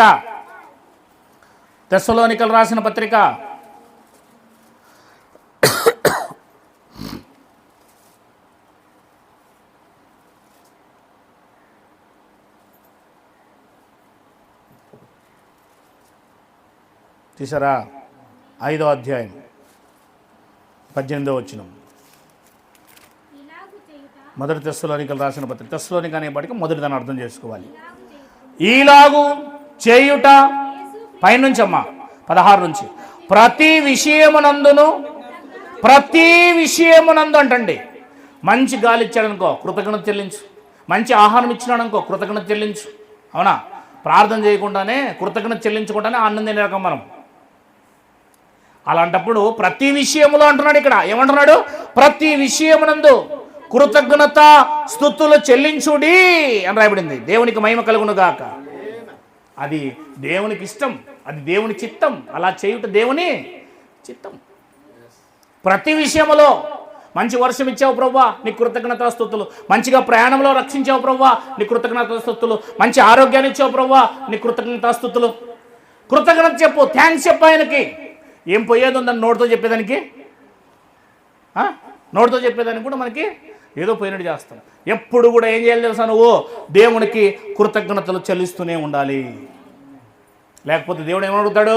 బాగా తింటున్నాడు చూడు, నా కృతజ్ఞత చెప్పలే. 9 మంది ఎక్కడ అని అడుగుతున్నాడు కదా. అంటే కృతజ్ఞత చెప్పడానికి రాని, కృతజ్ఞత లేని జనమా అని అర్థం. పాపిష్టి జనమా అని అర్థం. పాపిష్టి గుంప అని అర్థం. అంతే కదా, కృతజ్ఞత లేని భావం కలిగి ఉంటే. ఇంకా లూకా సువార్త 17కి వచ్చేస్తున్నాం. మళ్ళా చదవండి, మిగిలింది. ఏమని అడుగుతున్నాడు అక్కడ యేసు ప్రభు వారు? ముగించేస్తున్నాను నేను. అందుకు యేసు 10 మంది శుద్ధులైరి కారా? 9 మంది ఎక్కడా నాకు కృతజ్ఞతలు చెల్లించడానికి రాలేదే. ఈ మనుష్యుడు, ఈ అన్యుడు తప్ప దేవుణ్ణి మహిమపరచుటకు తిరిగి వచ్చిన వాడెవడును ఆగుపడలేదని చెప్పి, నీవు లేచి పొమ్ము, నీ విశ్వాసం నిన్ను స్వస్థపరచనని వానితో చెప్పాను. దేవునికి మహిమ కలుగును గాక. ఇంకా పోరా, నీ విశ్వాసం నిన్ను స్వస్థపరిచింది. వాళ్ళకు కూడా విశ్వాసమే స్వస్థపరిచింది. కానీ 9 మంది కృతజ్ఞత లేని వారు, ఒక్కడ మాత్రమే కృతజ్ఞత గలవాడు. ఇప్పుడు దేవుడికి ఎలాంటి వాడు కావాలండి? ఊరికే బైబిల్ పట్టుకొని వచ్చి ఆ ముళ్ళో నిలబడి అక్కడ ఇక్కడ చూసుకుంటా, అది మాట్లాడుకుంటా, ఇది మాట్లాడుకుంటూ ఉండేడు కాదు. కన్నీళ్లతో దేవుడు చేసిన మేలులను బట్టి కృతజ్ఞత చెల్లించేవాడు కావాలా. ఆ 9 మంది అంతే. మిగిలిన వాళ్ళు అంతే, కృతజ్ఞత లేని భావం గలవారు. వాళ్ళ జీవితాల్లో 7 రోజులు ఏం జరిగినాయో వాళ్ళకి ఏం అవసరం లేదు, కృతజ్ఞత లేదు. వచ్చి దేవుని దగ్గర కృతజ్ఞత కలిగి ఉండి దేవుని స్తుతించండి, దేవుని ఆరాధించండి. ప్రభువా నాకు అమెయిల్ చేసావు, ప్రభువా ఈమెయిల్ చేసావు, నువ్వు అది చేసావు, ఇది చేసావు అంటూ దేవుని స్తుతించమంటే మనం ఏమాత్రం ఏం చేయమో కృతజ్ఞత చెల్లించలేకపోతున్నాం. ఆ 9 మందిలో ఉన్న వాళ్ళమేమో మనం, ఆ 9 మంది గుంపేమో మనం. దేవునికి కృతజ్ఞత స్తుతులు కావాలి, కృతజ్ఞత సమర్పించేవాడు కావాలి. హల్లెలూయా. దేవునికి మాటలు చెప్పేవాడు కాదు కావాల్సింది. దేవునికి ఎలాంటి వాడు కావాలి? కృతజ్ఞత కలిగిన వాడు. 69వ కీర్తన 30వ వచనం. తొందరగా తీసి చదవాలి, నేను ముగించేస్తానని చెప్పాను కదా 2 నిమిషాల్లో.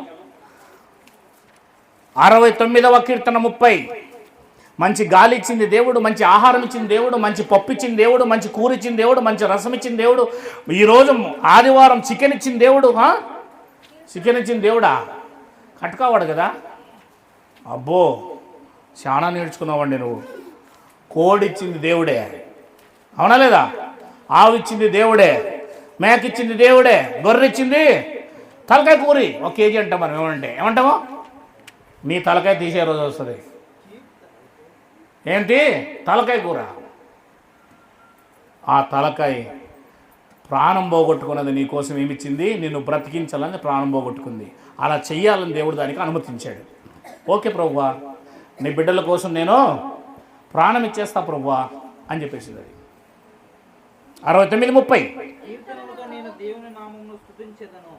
కీర్తనలతో నేను దేవుని నామమును స్తుతించేదను, కృతజ్ఞతాస్తుతులతో నేను ఆయనను ఘనపరచెదను.